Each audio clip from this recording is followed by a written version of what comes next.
రాజకీయాల్లో నినాదాలు చాలా ప్రభావం చూపుతాయి. కొన్ని నినాదాలకు అధికారాన్ని అందించగల సత్తా ఉంటుంది. అటువంటిదే బటెంగేతో కటెంగే. యోగి ఆదిత్యనాథ్ హర్యానా ఎన్నికల వేళ తెరపైకి తీసుకొచ్చిన నినాదం ఇది. తాజాగా మహారాష్ట్ర ఫలితాల్లోనూ ఈ నినాదం చాలా పెద్ద ఎత్తున పనిచేసింది. మహారాష్ట్ర ఎన్నికల ఫలితాలు చూస్తే ఇది అర్థమవుతుంది.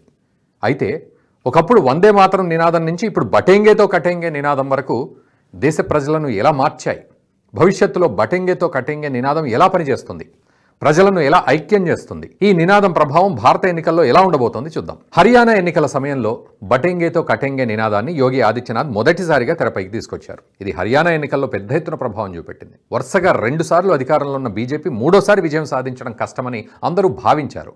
అక్కడ గెలుపు అవకాశాలు కాంగ్రెస్కే ఎక్కువగా ఉన్నాయని అందరూ అనుకున్నారు. సర్వేలు సైతం కాంగ్రెస్కే జైకొట్టాయి. హర్యానాలో జాట్లతో పాటు ముస్లింలు కాంగ్రెస్ వెనుకే ఉన్నారని, కాబట్టి హస్తం పార్టీ విజయం తథ్యమని భావించాయి.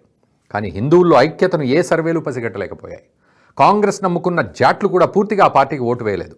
జాట్ సామాజిక వర్గం నుంచి బీజేపీకి 24% ఓట్లు వచ్చాయి.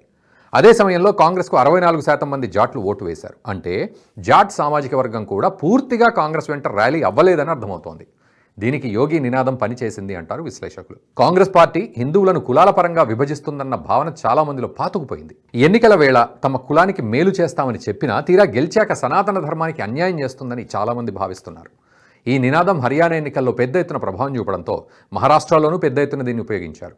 యోగి ఆదిత్యనాథ్ బటెంగేతో కటెంగే అంటూ ప్రచారం చేయగా మోదీ ఏక్ హేతో సేఫ్ హే అనే నినాదాన్ని వినిపిస్తూ వచ్చారు. అగ్రనాయకుల నుంచి కింది స్థాయి నాయకుల దాకా ఈ నినాదం చాలా పాపులర్ అయిపోయింది.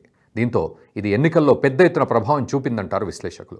ఈ నినాదం హిందువులను ఐక్యం చేయడానికి మహావికాస్ ఆఘాడీ కూటమి విధానాలే ప్రధాన కారణం. మహారాష్ట్ర ఎన్నికల్లో ఎక్కువగా మతపరమైన పోలరైజేషన్ను చేయాలని కాంగ్రెస్ పార్టీ భావించింది. ఇందుకు ముస్లిం ఓటు బ్యాంకును నమ్ముకుంది.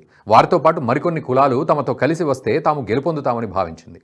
అందులో భాగంగానే ఉలేమా బోర్డు లాంటి రాడికల్ ఇస్లామిక్ సంస్థలు విధించిన షరతులకు తలొగ్గింది ఈ కూటమి. ఆర్ఎస్ఎస్ను నిషేధించాలని, తమ మతాన్ని దూషించే వారిని కఠినంగా శిక్షించాలని, వక్ఫ్ బోర్డుపై కేంద్రం తీసుకొస్తున్న బిల్లును అడ్డుకోవాలని డిమాండ్లు విధించింది. వీటిని కాంగ్రెస్ పార్టీ ఒప్పుకుంది. నిజానికి ఆఘాడీ కూటమిలో హిందుత్వ సిద్ధాంతాలు ఉన్న ఉద్ధవ్ ఠాక్రే శివసేన భాగమైనప్పటికీ ముస్లింల డిమాండ్లకు తలొగ్గింది. ఉద్ధవ్ ఠాక్రే దీనికి ఎంతమాత్రం అడ్డు చెప్పలేదు. ఇది హిందూ పోలరైజేషన్కు చాలా ఎక్కువగా ఉపయోగపడిందంటారు విశ్లేషకులు. ఆఘాడీ కూటమి ముస్లింలకు ఇస్తున్న ప్రాధాన్యతతోనే హిందువులు బీజేపీ వైపు మొగ్గు చూపారన్నది విశ్లేషకులు చెప్తున్న మాట. ఇందుకు బీజేపీ చేసిన బటెంగేతో కటెంగే నినాదం ఊతమిచ్చింది. రాజకీయ నినాదాలన్నవి ప్రజల ఇబ్బందుల నుంచే పుట్టుకొస్తాయి. సుదీర్ఘకాలంగా ప్రజలు ఎదుర్కొంటున్న సమస్యలను పరిష్కరించే క్రమంలో భాగంగా రాజకీయ నాయకులు ఇటువంటి నినాదాలు చేస్తారు. నిజానికి కాంగ్రెస్ పార్టీ ఎక్కువగా మైనార్టీ ఓటు బ్యాంకునే నమ్ముకుని రాజకీయాలు సాగించింది. నెహ్రూ కాలం నుంచే ఈ విధానం కొనసాగించింది. అప్పట్లోనే తాను హిందువుగా పుట్టినా మతపరంగా తాను ముస్లింనని నెహ్రూ చెప్పారు. తన పాలనాపరమైన విధానాలు కూడా అలాగే ఉండేవి. ఇందిరాగాంధీ కూడా ఈ విధానాలే కొనసాగించగా రాజీవ్ హయాం నుంచి మైనార్టీ బుజ్జగింపు తారాస్థాయికి చేరిపోయింది. ఏకంగా హిందూ వ్యతిరేక చట్టాలు తీసుకురావడం మొదలుపెట్టారు. పివి హయాంలో places of worship act, Waqf act వంటి దారుణ చట్టాలు తీసుకొచ్చారు. సోనియా గాంధీ అధ్యక్షురాలిగా ఉన్న సమయంలో హిందూ బిల్ పేరిట హిందువులను అణిచివేసేందుకు చట్టాన్ని తీసుకురావడానికి ప్రయత్నించారు. కానీ బీజేపీ అడ్డుకోవడం వల్ల ఈ బిల్లు ఆగిపోయింది. లేకపోతే హిందువులు అధికారికంగానే ద్వితీయ శ్రేణి వర్గంగా మిగిలిపోయేవారు. ఇప్పుడు మన దేశంలో నినాదాలు బాగా ప్రసిద్ధి చెందిన అనేకం ఉన్నాయి. ఎన్నో రాజకీయ పార్టీలు ఎన్నికల్లో గెలవడానికి కొన్ని నినాదాలు ఇచ్చాయి. కానీ దేశవ్యాప్తంగా కదిలించిన నినాదాలు మన దేశ చరిత్రలో చాలా తక్కువగా ఉన్నాయి.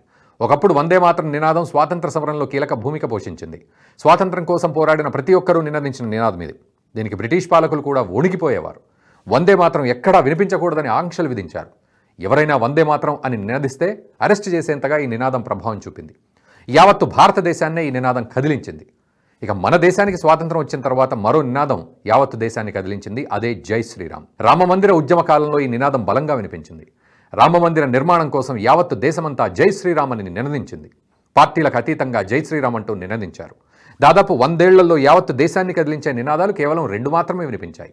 ప్రస్తుతం ఆ నినాదాల జాబితాలో బటెంగేతో కటెంగే నినాదం కూడా చేరబోతోందని విశ్లేషకులు అంటున్నారు. ఇప్పటికే ఈ నినాదాన్ని చాలామంది సొంతం చేసుకున్నారు. మహారాష్ట్ర ఎన్నికల్లో చాలామంది ఈ నినాదానికి అనుగుణంగానే ర్యాలీలు తీశారు. తాము ఐక్యంగా ఉండాలని కాషాయ వస్త్రాలు కట్టుకుని పోలింగ్ బూత్కు వెళ్లిన వారు ఉన్నారు. మరి ఈ నినాదం భవిష్యత్తులో ఏ స్థాయికి చేరుకుంటుందో తెలియాలంటే వేచి చూడాల్సిందే. ఈ వీడియో మీకు నచ్చినట్టయితే లైక్ చేయండి, 10 మందికి షేర్ చేయండి. అలాగే కామెంట్ల రూపంలో మీ అభిప్రాయాలను మాతో పంచుకోండి. Nationalist hub group of channels ను సబ్స్క్రైబ్ చేసుకుని తెలుగునాట జాతీయవాద జర్నలిజాన్ని ప్రోత్సహించండి. ఈ వీడియో కింద ఉన్న బెల్ ఐకాన్ పై క్లిక్ చేయడం మర్చిపోవద్దు.